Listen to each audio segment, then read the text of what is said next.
What's up, you beautiful collectors and Transformer fans? It's the one and only Optibotimus coming at you with another video review. And on today's episode, thanks to the absolutely incredible support of my Optibotimus Plus channel members, and even those of you that just hit that thumbs up button, we're going to be taking a look at the new Netflix Transformers War for Cybertron trilogy, Deluxe Class CHEETOR. Much like all the other Walmart Netflix figures that we have previously gotten, this new wave is essentially just repaints. In the case of CHEETOR here, a more accurate representation of him in terms of the cartoon. Whereas some of the other figures in this wave, while they are, yes, repaints, they do represent basically new characters. For CHEETOR here, though, again, you got that really nice package, very similar to all the other ones that we've gotten. The Transformers logo generation up there. You got the open window that fully showcases them. Really cool artistic image of a cheetah. That looks really cool. Of course, you got the Maximal logo right on the side there. This side here has that black and white with some red in there image from the Kingdom line. I really dig the way that looks. Come around to the back of the package. Again, you got that really cool sort of, almost like ink blot kind of image of CHEETOR. And of course you got him in his robot and his, cheetah mode. Transforms in 20 steps, all really very simple, but for the packaging on this guy, that's about it. So without further ado, let's get him out here and see how cool he actually is. And here we have CHEETOR opened up out of his packaging and obviously in his cheetah mode. And you know, that original one didn't really need a lot of improvement. Mold-wise, it's fantastic. One of my favorite of the Kingdom figures. But what this new Netflix version does is gives us a little bit more of a cartoon accurate look for the figure. Bringing in that original one, as you can see, it's subtle, honestly. This is a little bit more pale. This is a little bit more kind of orange in there. But this is more of a toy sort of representation, whereas this one, like I said, is the cartoon. You also had all this blue bit, which, you know, it stuck out. It definitely did. I mean, you can see it there. You can kind of see like there's some like variations with the yellow and everything throughout the entire thing. Just in general, they do a better job of matching the color here. And you can see that that blue that was there is not here now, which is outstanding in my opinion. All the spots basically look identical between them. So none of that really changes. You just get a darker color and none of that blue hanging out. I mean, you can kind of see even like the blue with, that's kind of an unfortunate sort of look, but it's not blue now on him. So you can see that the underbelly also has a slightly darker shade to it. Same thing with the arms. It just matches a little bit better. And then you can see that the original one had red eyes, whereas this one has green eyes. Honestly, I don't remember the color of his eyes in the cartoon, but that's never something that bothered me in the first place. He does still have the problem with the little tab. You can see that tab on mine, and you can see it, has broken off. It's completely pointless. You don't need to have that tab there.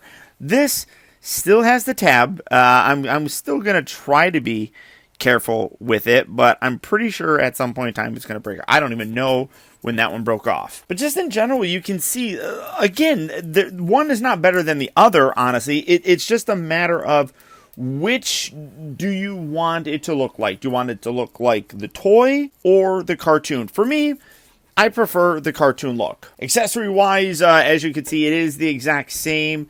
You're going to remove this, but as I talked about, you no longer have that blue paint on there. This is still kind of a silly weapon because it goes the wrong way. You got like this little axe thing, and then he holds it there, and you can't really use it. You have to spin it around, so really kind of pointless.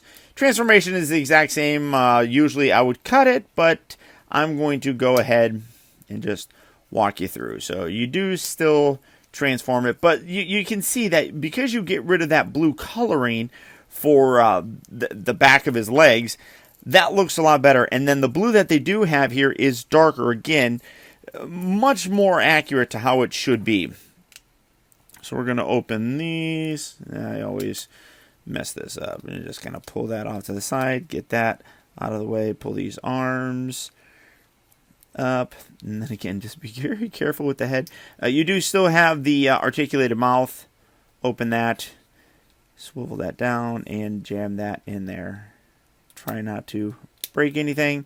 There you go. Did that? Oh, shoot. Did that even Maybe that's how it breaks. I don't know. Oh, is it already? Yeah. Oh, no, it's not. But I feel like, yeah, when you're pushing that in there, it rubs right there against that neck section. So that's probably where it's getting the problem. Rotate that.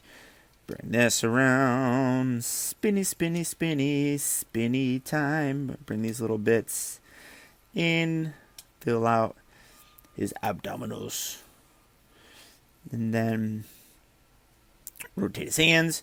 And then again, you just take these and you just kind of cross them over the back. You can do however you want. You can just have them draped down. But in the cartoon, they were crossed. So you can do that. But this looks fantastic. It really does. Again, wonderful, wonderful cartoon representation of the character. This is still a stupid weapon, though.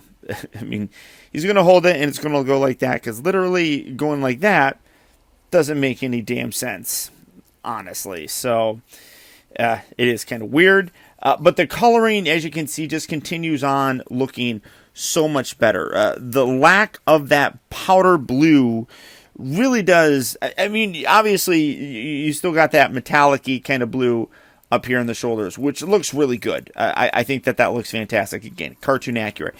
But you get rid of that blue, especially there in the shins, and it just does a better job of kind of blending in. And of course, to illustrate that through the magic of modern editing technology, here we have the original one in his robot mode.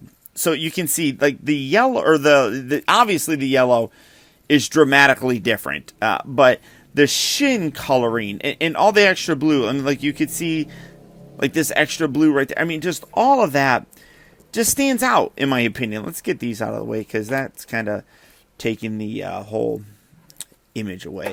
So I mean, it's a huge difference in my opinion. I mean, the powder blue wasn't all that bad. It just really didn't have an accurate look, and I'm just having a hard time getting him to want to stand. It just, like there, it just stands out. It doesn't look all that good.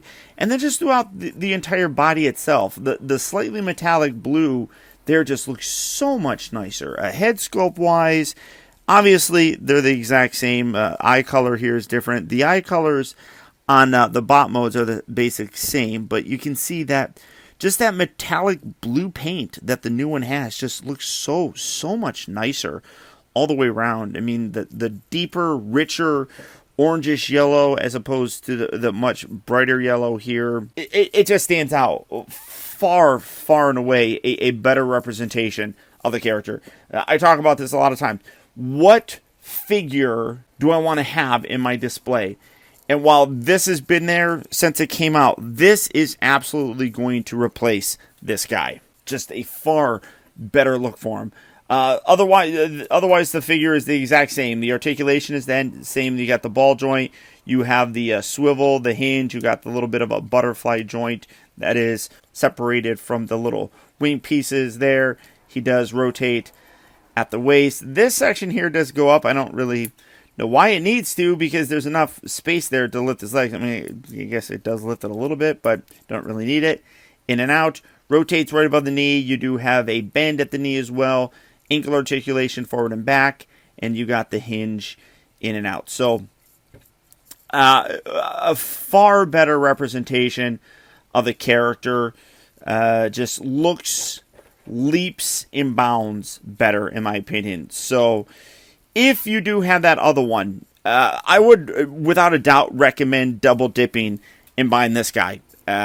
You might be able to sell the other one. I don't know. But this one is absolutely worth the money to pick up. It looks fantastic. The mold in general was always really good. But just being able to have a more cartoon-accurate representation of CHEETOR works for me. But beyond that, guys, that's about it. There's your look at the new Transformers War for Cybertron trilogy, Deluxe Class CHEETOR. If you like this video, I'd really appreciate it if you would do me one very small thing, and that's just to smash that thumbs up button. Believe it or not, that one very small gesture really does go a long way towards helping me out, and I would really very much appreciate it. I also got to send a huge thank you to all of my Optibotimus Plus channel members, who through their direct support, now more than ever, help to make reviews like this and many others possible. And if you'd like information on how you can help support my channel by becoming a channel member, where you can get exclusive channel chat and comment emojis, loyalty badges, access to the Optibotimus Plus Discord, exclusive channel member live streams, unboxing videos, Zoom calls, as well as the new exclusive home of the Optibotimus Looks Back video series, then please consider becoming a member of Optibotimus Plus.